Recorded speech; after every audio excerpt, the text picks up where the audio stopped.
before I get started with my talk, I wanted to just talk again for just a moment about the Back to School Bash, because this is such a big thing for our community. And I appreciate Lisa Landrigan so much and her ability to be able to bring something like this together, and this opportunity that we have to fill 200 backpacks with school supplies for children in our community that would not otherwise be able to afford that. And so I just want to say, please be a part of this. It's not only are we going to have the backpacks full, but she's got resources from the community for people to connect into that are going to be here that day as well as games and things. So if you don't like to shop, feel free to make a donation above your regular donation, please, towards that. And let's make this an incredibly, incredibly successful event so that we know that these kiddos are going to have what they need when they start school. Also, I'm talking about being humble and kind, and one act of kindness for somebody or somebodies in our spiritual community. Hank Fritz, who is a longtime member here, is no longer able to drive to church, and it would just bless him so much if there were one or two or three people that would maybe rotate and picking him up. He just lives on Battlefield, just west a little bit of Campbell. So if anybody would be able to do that, please see Dee in the office, and that would make a difference for him. So I'm going to tell you first a sweet story, and then I'm going to tell you a joke. So the sweet story is that there was an elderly woman who took her little grandson to the zoo. And this little grandson just had the brightest, little, shiniest freckles. And they saw a line of children, and they got in this line, and it was for face painting. And this local artist was painting little tiger paws on their cheeks. And this little girl turns around, and she looks at him, and she said, "Oh my, you have so many freckles on your face that they're not even going to be able to draw the tiger paws." And the little boy was embarrassed, and his little head went down. And so the grandma got right down there to him, and she said, "Honey, I love your freckles. I think that your freckles are the most beautiful thing. In fact, when I was a little girl, I really wanted freckles." And he said, "Really?" And she said, "Yes." She said, "Name me one other thing that is more beautiful than freckles." And he got up real close to her, and he thought for a moment, and he looked and he said, "Wrinkles." I know, it's so cute. You just hope somebody says that to you someday as you get older. Your wrinkles are so beautiful. So the joke is that there was this thief that went into this home, and he was, kind of in the dark, trying to feel around for something that he could take, and he hears this voice, and this voice says, "Jesus is watching you." And he's kind of stops for a moment, so he takes his flashlight out and he's flashing it around, and he finally sees over in the corner there's a parrot in a cage. And he looks at the parrot and he said, "Who are you?" And the parrot said, "Well, I'm Moses." And he said, "Did you just say that to me?" And the parrot said, "Yes." And then the thief said, what kind of people would name their parrot Moses?" And the parrot said, "The same kind of people that named their 150-pound Rottweiler Jesus." I bet he was humbled in those moments, right? Absolutely. Okay, so today we are talking about being humble and kind. And what is the opposite of humility? Pride. Absolutely, pride. How many of us have heard the Mac Davis song, "It's Hard to Be Humble"? "Oh Lord, it's hard to be humble when you're perfect in every way. I can't wait to look in the mirror because I get better looking every day. To know me is to love me. I must be a heck of a man. Oh Lord, it's hard to be humble, but I'm doing the best that I can." There were some quotes that tickled me about humility. It says, "Humility is the ability to act ashamed when people tell you how wonderful you are. Even on the most exalted throne in the world, we are sitting on our own bottom." And that's true. I think it was Ted Turner that said, "If I only had a little humility, I would be perfect." And Benjamin Franklin said, "There is perhaps no one of our natural passions so hard to subdue as pride.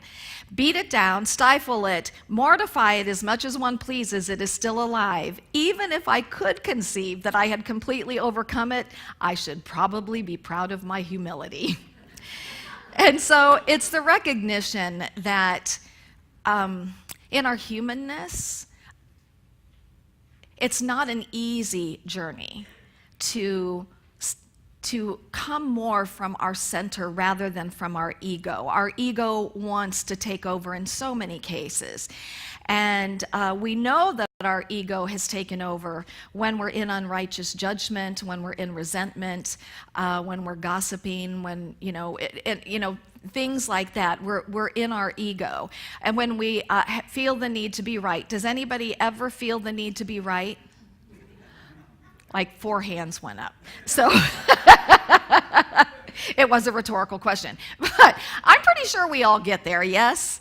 We think we're right, and by golly, we're going to stand in that. And so this today is really about this journey deeper into our heart, and really being able to come from a place of humility. Humility is not a weakness, you guys. Humility is an incredible strength, and it's a very courageous thing to step into, this greater aspect of humility. So I'm going to share with you a number of scriptures that have to do with humility. Luke 14:11 says, "For all those who exalt themselves will be humbled, and those who humble themselves will be exalted." Proverbs 18:12 says, "Before a downfall, the heart is haughty, but humility comes before honor." Proverbs 27:2, "Let someone else praise you, and not your own mouth, an outsider, and not your own lips." Proverbs 11:2 says, "When pride comes, then comes disgrace. But with humility comes wisdom." And then Psalms 25:9, "He guides the humble in what is right and teaches them his way." And so when I look at these scriptures, I think probably all of us have experienced a time when we were pretty arrogant and, thinking that we were better than something or something like that. And we've probably all had a little bit of a fall from that. But in that fall, it's not a punishment. We don't believe that there's a God outside of us that is ever punishing us, or a devil that's punishing us, but rather it's just our human experience. And the fall is to break us open. The fall is to crack that ego so that the true aspect of our beingness can shine forth more brightly. And when we open ourselves up to be humble, it really is in those times that we can be more open to the guidance and the wisdom that's always been right here for us. The guidance and the wisdom is always right where we are. It's simply our ego or our pride, that aspect of us that thinks that we know better, that keeps us from really being able to tap into that. In the Bible, there's a story of Peter who went out fishing one night, and he caught virtually nothing. And so he's coming back in the morning, and he's getting ready to dock his boat, and he sees Jesus on the shore. And Jesus says to him, "Peter, go back out, further out to this place, and you will catch so many fish you won't know what to do with them." Well, the thing is that Peter at that time could have said, "Now listen here, Jesus. I'm the fisherman, you're the teacher. And as a fisherman, I know what I'm doing. I know where I need to go, and you just stay in your alley and I'll stay in my alley." But instead, Peter listened. He was open. He was teachable. And he went back out. The story goes on. He went back out, and he had so many fish in his net that his net almost broke. And so it's looking at humility is the wisdom of accepting the truth that you just might be wrong. And true humility is staying teachable regardless of how much you already know. And this is so important for us. And this is one of the things I love about our co-founder, Charles Fillmore, is that he stayed teachable. He stayed open. He was always saying things like, don't get stuck, even when they were writing There's Only One Presence and One Power. Don't be dogmatic with that. This may change over time. So recognize that we don't have all the answers. Did you know that you don't have all the answers? And how you see something if you get in conversation with somebody else, you might actually have a different perspective if we're open and if we're teachable. So I'm going to share with you two stories that are extreme stories about pride and arrogance and how sometimes these can really cause some really major things to happen. In the summer of 1986, two ships collided in the Black Sea off of the coast of Russia, and hundreds of passengers died as they were just hurled into the icy waters below. But what really darkened the investigation was what was revealed about it. It wasn't a technology problem. It didn't have anything to do with their radar. It wasn't fog. It was actually pride, because both of the captains saw the other one, and neither of them was willing to yield to the other one until it was too late. And literally hundreds of people died because of that. Another story is told about, and this was in the mid-1950s, a U.S. Air Force transport plane that had the navigator and 5 other passengers with him. And they got into a really bad snowstorm, and so the navigator called ahead, and he was told that he was hundreds of miles off course, and they gave him the right coordinates. But in his mind, he said, no, I'm not that far off course. And so they kept going. The plane got low on fuel, and so they decided to put the parachutes on and jump out. And it was 70 degrees below Fahrenheit, and the winds were crazy, and they died shortly after they hit the ground. And the author of this story says that a friend of his was part of the rescue team that recovered and retrieved these bodies 3 days later. And as a result of the navigator's pride, 5 other people went to their deaths. Proverbs 12:15 tells us, the way of a fool is right in his own eyes, but he who heeds counsel is wise. And I know these are extreme stories, but I want to bring it to that place in us where we recognize the damage that our pride, our staying in that place of saying that we're right and we're the only ones who are right, and how that creates where people are hurt, where people are devastated, where friendships are torn apart, where families are torn apart. Does that sound familiar at all in this period of time in our lives? And so it's so important for you and I to be willing to look at where we are at in our own consciousness any given time of the day with whatever it is that we're doing, whether we're, and especially, I'm gonna say this, especially if we're on social media, especially if we're in conversation with somebody who is not like us, that we become aware of, is my heart open? Am I aware of, and the word listen literally means to be willing to be changed by what you hear.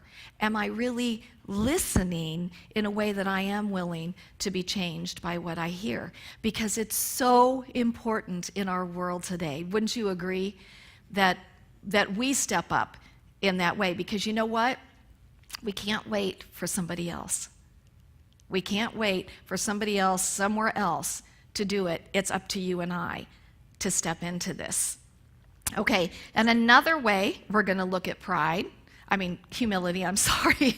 Therefore, as God's chosen people, holy and dearly loved, clothe yourself with compassion, kindness, humility, gentleness, and patience. Ephesians 4:2, be completely humble and gentle, be patient, bearing with one another in love. Now look at these scriptures and how it's leading us and guiding us to a different place within ourselves, to a place where we move beyond the separation, to a place where we move beyond the judgment, we move beyond gossip, we move beyond resentment, any of that, and clothe ourselves in these things. Think about clothing, literally clothing yourself in compassion and kindness and humility and gentleness and patience.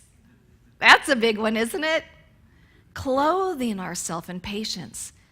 And what does that feel like? And let yourself put it on. What does that feel like? Yes, it feels pretty good, doesn't it? And that's why we're called to these things, because this is our natural state of being.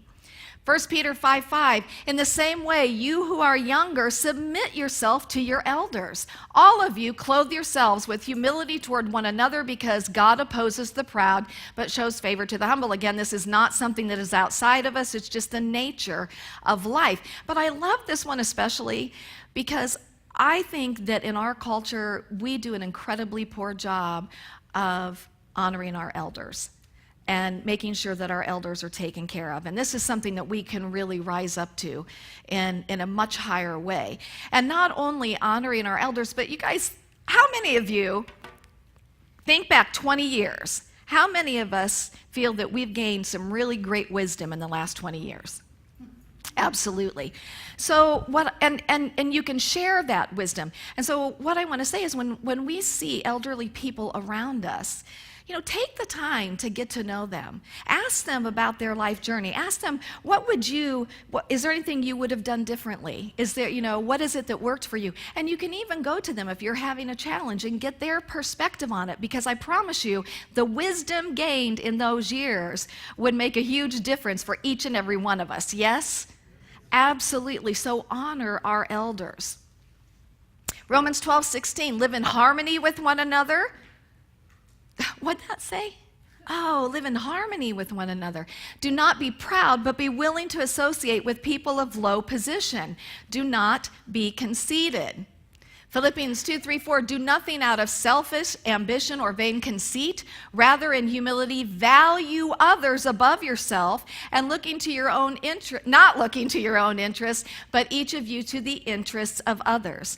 And then finally, Philippians 2:5-7, in your relationships with one another, have the same mindset as Christ Jesus, who being in very nature God, did not consider equality with God something to be used to his own advantage. Rather, he made himself nothing by taking the very nature of a servant, being made in human likeness. And the reality is, you guys, we're all God expressing. Every single one of us is God expressing. And what I love about these scriptures is it's reminding us that there is nobody who is less than us, and there's nobody who is more than us, that we are all the same. But it's up to us to start showing up as that.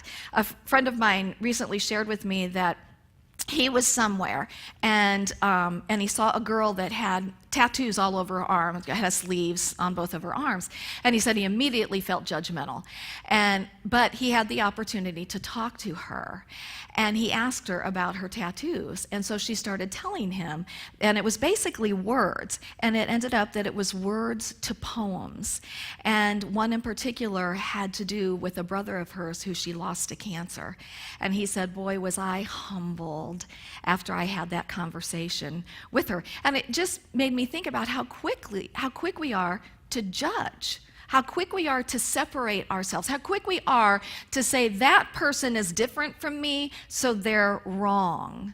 And when in reality, we're just like each other. Everybody has a desire to be acknowledged, has a desire to be loved. Everybody has a desire to live a life that is good, a life that is filled with goodness. Wouldn't you agree with that? So we're really all the same in that. It's a matter of us being able to see that and to step beyond what we would call these unrighteous judgments. Sometimes humility is being vulnerable enough to forgive someone when they haven't even asked for forgiveness, or they don't even think they need to be forgiven. That's a way that humility shows up, is recognizing that I cannot wait for somebody else. It's up to me. And where is that pain anyway? It's inside of me, right? So it's just opening ourselves up to how can I be present to this? How can I forgive myself for what I'm holding on to? And how, Holy Spirit, can I forgive someone else for what I perceive as something that they've done to me? Humility opens us up to that path of forgiveness.